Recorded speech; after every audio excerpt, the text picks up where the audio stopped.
that was one of our first episodes that we did. We recorded this back in March of this year, talking about depression, but we talked about it as a trauma stage instead of as a trauma reaction. That episode aired on April 18th of this year. So we're going to basically recap what it was that we did talk about last April. But the trauma response of depression is slightly different from the trauma stage of depression. So you can have gone through all of the stages. You could be all the way into acceptance, and you feel like you're still clinging on to this depression. And that's because it is a separate entity from the stage.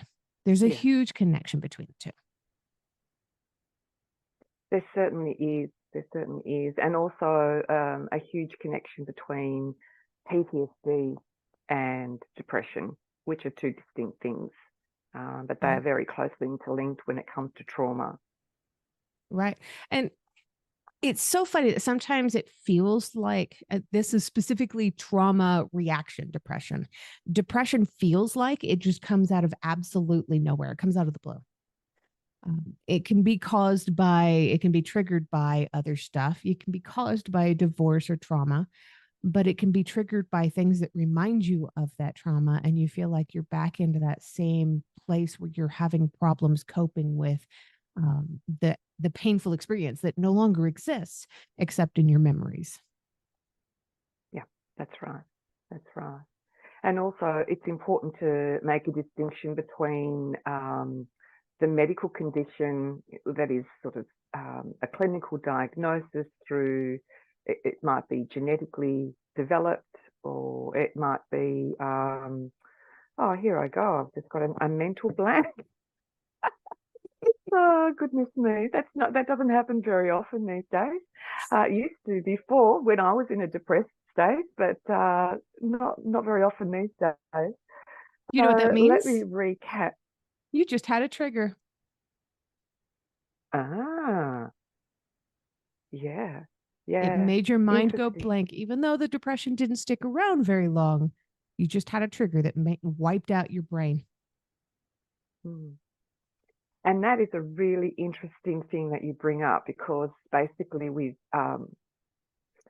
depression and trauma, there is a neurobiological and physiological change that happens that we've talked about before.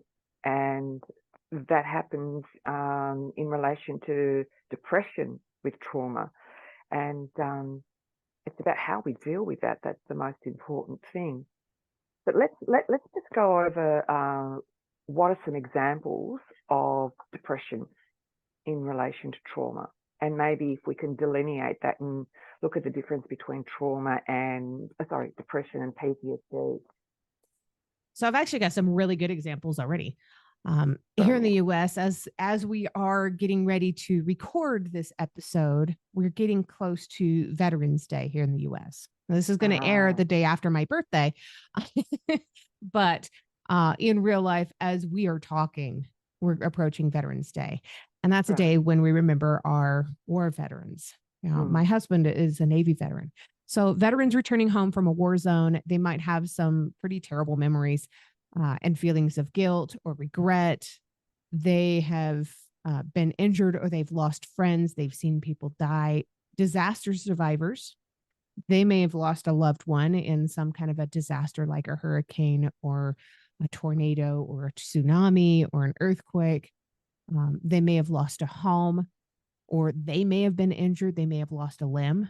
They may have broken bones in their body.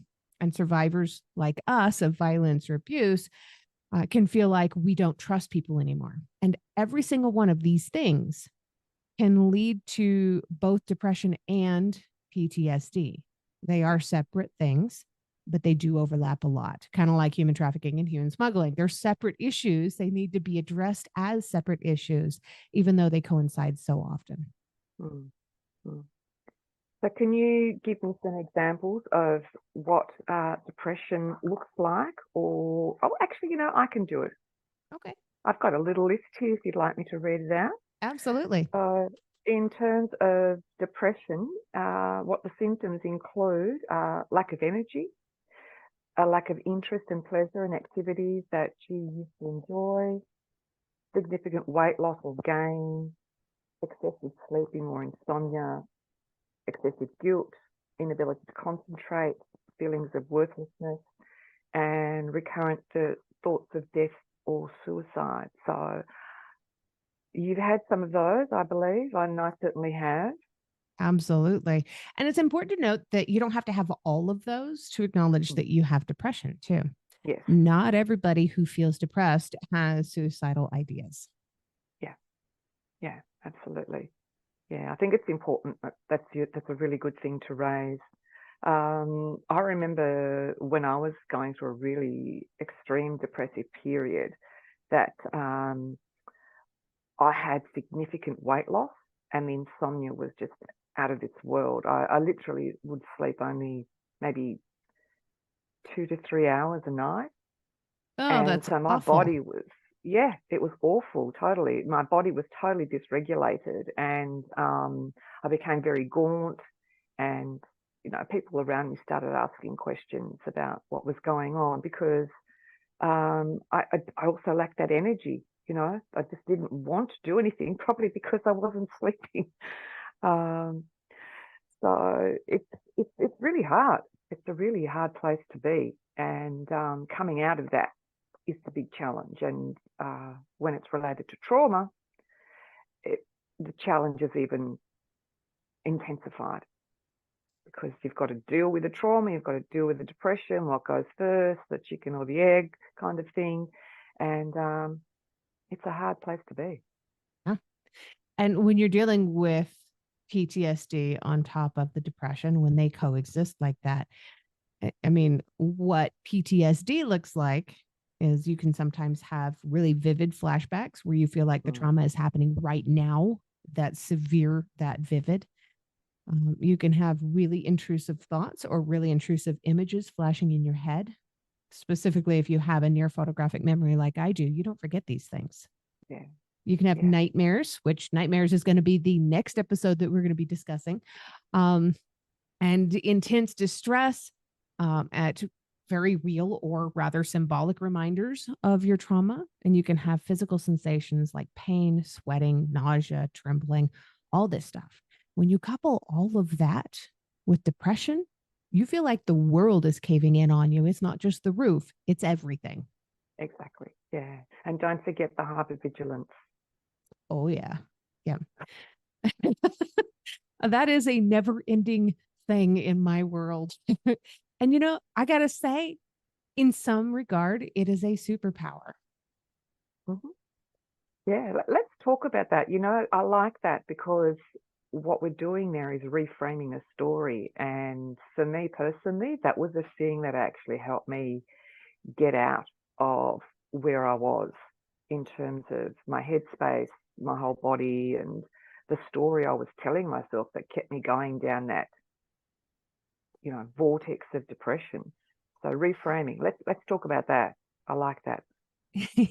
So that hypervigilance and recognizing it as being like this superpower that we have, once we're out of these situations, we have to kind of hone it and use it as a skill rather than having it be a knee-jerk reaction.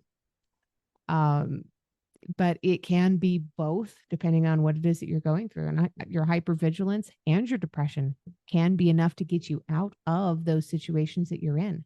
If you recognize that you don't feel like you anymore, you don't know what's going on, but you don't feel like you, and you're sad all the time, and you're like, this isn't me, and you're depressed, and you are contemplating or thinking heavily about suicide. Take note of that. Mm. Recognize these things, the hypervigilance and the depression, as being your red flags and your daily, nonstop, every single minute of the day reminders. There's something very wrong, and you need to take that control to fix it. And we did talk about having a need for control. That episode aired on July 11th. If you want to know more about that, just go back to that episode. But Yeah. that need for control and that hypervigilance, which we talked about on October 17th, and that depression, all of these things kind of pile up. And they are here to trigger your brain into having a response of action. Whereas when you're in that depression state, what's happening is that your body freezes. If we think about the fight-flight response, essentially what's happening in your body is that you're just completely frozen. You have that incapacity to take control over anything, and it's a physiological response. Right. And it's a terrible place to get stuck. Yeah. You feel like your feet are stuck in concrete. You can't move even if you want to. That's a really good analogy, because I certainly have felt that. Yeah. And I've actually expressed it in that way. The other way I've felt and expressed it is feeling like I'm in quicksand, that I just can't get out of the quicksand, and regardless of what I try and do, it's impossible. And the more you try to do, the more stuck you seem to get. Absolutely. Yeah. Which is really hard. That's when it's important to recognize that the asking for help is not a weakness, but a strength. Yeah.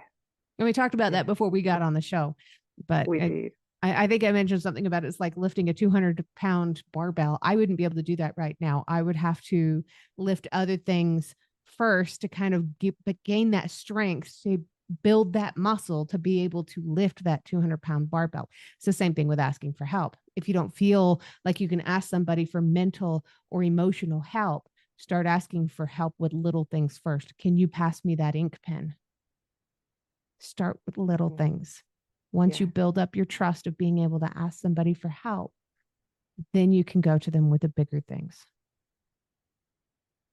And let's remind ourselves of why we end up in that state. It's because we've felt out of control with the trauma that we've experienced, and we felt like that we couldn't get out of it. So that's why we freeze. And that's why it's so important to, as you say, rebuild that muscle, rebuild that skill of being able to start trusting and taking control of our environment. Right. Yeah. So some of the long-term consequences of having a trauma reaction of depression. Some of those long-term consequences are severe long-term consequences, as in, a long-term solution to a short-term problem. That's probably one of the most severe cases, would be the ending of one's life. But there's a lot of other things that lead up to it also. Yeah, you can try to medicate yourself. When I was in Scotland and in the middle of my abuse, I tried to medicate myself with alcohol. A lot of people turn to alcohol or drugs or cigarettes. I was a heavy smoker back then. And the worse something was, the more I smoked. And it wasn't because I enjoyed it, because I hated smoking. It was because I saw it as my way of expressing that there's something wrong. Maybe if I smoke more, somebody will pay attention and notice that there's something wrong, that I've got to be stressed out if I'm having all of this. It was the same thing with the alcohol. I was looking for a way to numb myself so that people would, number one, see that there was something wrong and that I was running from something, but nobody noticed. And number two, I was chasing that blackout so that I wouldn't remember what was happening. Self-medication is a very serious problem when you're depressed. And also, it's another way of controlling things. It is. Taking back control. That's the only thing that you feel like you have control over. And quite often in our society, people are criticised for that and belittled for that. But it is actually, as you said, it's a cry for help. It's, I don't know what I'm doing here. Please, please, somebody look at this and see that I need some help. Right. Yeah. Somebody intervene. Somebody offer to help. Somebody to ask me if I'm okay. Yeah. And there's a lot of other things that depression kind of leads to also. We talked previously about the isolation, about shutting down, not wanting to go places, not wanting to talk to people, not wanting to do all the things that you normally love to do, even if those are solo activities like writing, painting, drawing. If you if you're not doing these things anymore, this is a long-term side effect of depression. Yeah, It's not fun. absolutely. It isn't. And for me, that's been one of the things that I've found. And when I look back on my life, I can really identify those periods where I was depressed. And I identify it through not actually participating in those activities. And one thing I think I said to you off air is that yesterday I sat down with all my clothes that no longer fit or that I don't like in terms of the styles anymore. So I'm pulling apart all the material and I'm going to get creative and make up some of my own designs and put, obscure colors together. And but I'm being creative, and that's actually me getting back in touch with myself. And one of the things that I found coming out of depression is that more and more I've been able to reconnect with the things that I love to do and that I get excited about. Whereas when you're depressed, you don't have that. You don't have that excitement at all. Yeah. You're just kind of wallowing around. And I think probably one of my biggest habits when I did have pretty severe depression was hiding in my room with the door closed, watching Netflix. Mm-hmm. That was Been kind of there. my thing. Yeah. Yeah. You sit there and Yeah. binge watch TV shows. And when that show ends, you just pick another one. And the reason I binge watch TV shows instead of movies was because it was a longer distraction. A movie would only distract me for an hour and a half to 2 hours at a time. Whereas a TV Mm. show, an hour after an hour after an hour after an hour could go on for days. Yeah. Yeah. That sounds very familiar. Yeah. It sounds very familiar. And Pints of ice also, cream and a frozen pizza. yeah. Oh, the other interesting thing about that is the attention span that's required to watch an episode Yeah. compared to watching a movie. Um, so I think for me, that's one of the other reasons I was binge watching episodes of TV series, because the actual plot was so basic Yeah. that you could actually concentrate on it. And even if you missed this, it didn't matter. Whereas with a movie, you've got to stay fairly focused. So, Right. And I had a tendency to watch things that I had already seen 3, 4, 5 times. oh yeah, It's like my favorite Disney movie is Tangled. If I was in the mood for a movie, I would pop in Tangled and play it on repeat 6, 7, 8 times because I didn't have to pay attention. yeah, My brain could be yeah, somewhere else. I'm also a huge fan of Star Trek. I would put on Star Trek The Next Generation and watch the entire series all the way through and then start it again. Now that's a clear sign of major depression. yeah, yeah. And I think that's important that we really hone in on that, because a lot of us do binge watch, and it's sort of like it's become a bit of a thing in our society. But there's a fine line between being really involved in it and whether this is a sign that things are not right in our lives, and taking action. So, in terms of taking action, what kind of things helped you to overcome your depression? You know, Here's one that is going to shock a lot of people. And it's not something that everybody can do. And it's not something I would necessarily even suggest.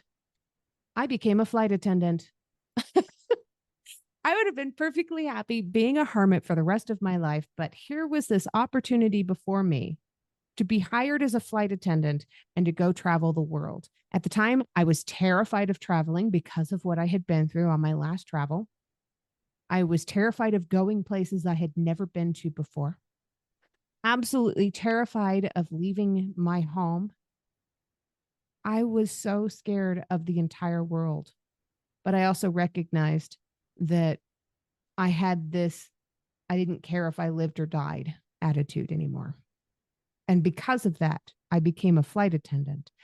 And doing that job got me out of my little comfort zone space and back out into the world. So, probably the way I would translate that for most other people is to stay in touch with people you care about. Don't withdraw from life. It's not going to do you any favors to withdraw from life. You definitely need to be more active, because going for long walks when I was a flight attendant, when I got an overnight in Seattle and wanted to go see the famous tower there, or when I went to Wichita, Kansas and decided I was going to go to the botanical gardens, or yeah, all of these travels all around the country, I was not ever going to see these landmarks unless I went to them myself. So taking up some form of exercise really helps in a big way. That was massive for me. Facing your fears. You don't want to avoid the things that you find to be difficult. That's why I became a flight attendant. I was facing my fears. I didn't realize that this one job would change my entire life. And it also, you don't want to drink too much alcohol. For some people, alcohol can become a problem. You know, I've mentioned when I was in Scotland, alcohol was a problem for me. For a long time, I went completely with no alcohol at all. Now I very rarely ever have any. And being a flight attendant helped me to curb that appetite for alcohol. It also made me eat healthy, because when you're a flight attendant, you don't get paid very much money. I had to bring my own food everywhere I went. And when I do that, I cook. It's a lot cheaper and it's a lot healthier. And So not everybody can become a flight attendant, Amanda. right. So let's go back to maybe thinking about, well, there's somebody at home listening to this. They are on the couch just binge watching. How do they get themselves off the couch? How do they get themselves to turn off that binge watching television screen and start to do the things that you were talking about, make connections, go for a walk, do some exercise, start cooking? I mean, how do you do that? That's a hard thing when you're stuck and glued onto the couch. I mean, I remember days where I wouldn't go to the toilet because it was just too much effort to get off the couch. Right. And that's why I was saying it's important. I didn't know that being a flight attendant was going to change my life in such a way. All of these things coincided with that one choice that I made. Had I known that all of these things added up were the things that helped to change my life, I could have reframed that in my own head. So staying in touch and not withdrawing from life, reaching out to my friends, exercising that muscle of asking for help without asking directly for, hey, I'm depressed and I need some help right now. If you're not comfortable with doing that, build up to it. But if you are comfortable with it, do it. It saved my life once. I reached out to a friend of mine and told him, why can't anybody love me? And he told me 10:30 at night, drop everything and come to my house right now. And he has no idea. He never knew that he saved my life that night. You definitely want to be more active. Take up some exercise. A couple of years ago, when things got pretty bad for me, one of the things that I did outside of being a flight attendant was I started to look up all the different little landmarks in my town. And I went to go and visit all of them. I went to the Molly Brown Museum. Molly Brown was one of the survivors from the Titanic. And I went to go and wander through her house. She was also a suffragette and an activist. And she was an incredible person. I never would have known if I hadn't gone to her home. Mm-hmm. She was inspiring. But going to her home got me to be more active, got me out of the house. It got me doing a little bit more exercise. And it helped me to face my fears, because I'm terrified of going into a place that I'm not familiar with. And I did that. I found it to be quite difficult, but I still did it, no matter how much my heart was beating. Heart palpitations episode came out on Halloween. Facing my fears, avoiding alcohol, trying to eat healthy, those things came naturally as I started to do the others. It was, again, building up that muscle, lifting the 5-pound barbells before you can lift the 200. Just a little at a time, a little bit every day. If you're telling yourself today, I need to get up and be active, but I really don't feel like it, force yourself, if you're able, force yourself to get up and walk up and down your stairs, if you have stairs, one time, just once, and then go back to what you were doing. Tomorrow, see if you can do it twice. The next day, see if you can do it 3 times throughout the day. You don't have to do it all at once. I'd be huffing and puffing. Just a little bit every day, a little bit more than yesterday. Mm, mm. So it seems to me one of the key things is to find that motivation to just do something, whether it is you know, putting some bread in the toaster so that you can make yourself some toast rather than pull out of the freezer a frozen pizza. Um, it's actually it's about self-care, isn't it? And we've talked about this before in other episodes. It's that self-care and finding something in you that can actually break that chain of negative energy. Probably one of the greatest bits of advice that I ever got was go learn about your world. It doesn't have to be your world internally. It can be your world externally. It can be your town. It can be your village. It can be your state. It can be your country.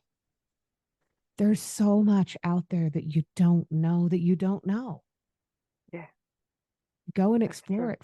Find something that motivates you and inspires you. We live in the age of the internet. It's not far fetched to think that we can hop on some event website somewhere and find something for free. Yeah. That might just get us up off the couch. Yeah. So in 1 minute, can you just summarize today's episode for us in terms of what are the key points that people need to go away with? You can go all the way through all of the stages of trauma and still end up with depression, especially in the acceptance phase. Depression isn't somewhere you have to stay. Depression as a trauma response can stick around and it can do odd things to you once in a while. It can pop into your brain and wipe out whatever it was that you were thinking of in just an instant. But it's important to recognize it, understand it, and do what you can to fight it back.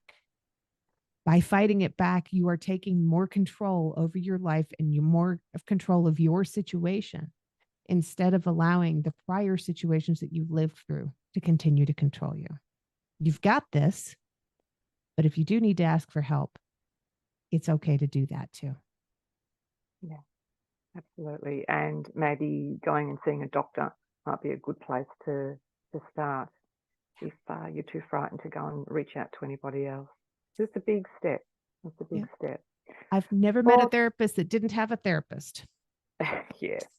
Yeah. Well, today's episode has been pretty heavy. But then this topic is heavy. So I just hope that anyone out there who's listening today who has been triggered by this episode, that they go out and seek some support. And I think what we might do, Amanda, is actually put on our Facebook page some links to some phone numbers that people can reach out to. That's a wonderful idea. Yeah. Well, thanks. Lovely to see you again, Amanda. Let's look forward to next time. Absolutely. Next time it's nightmares.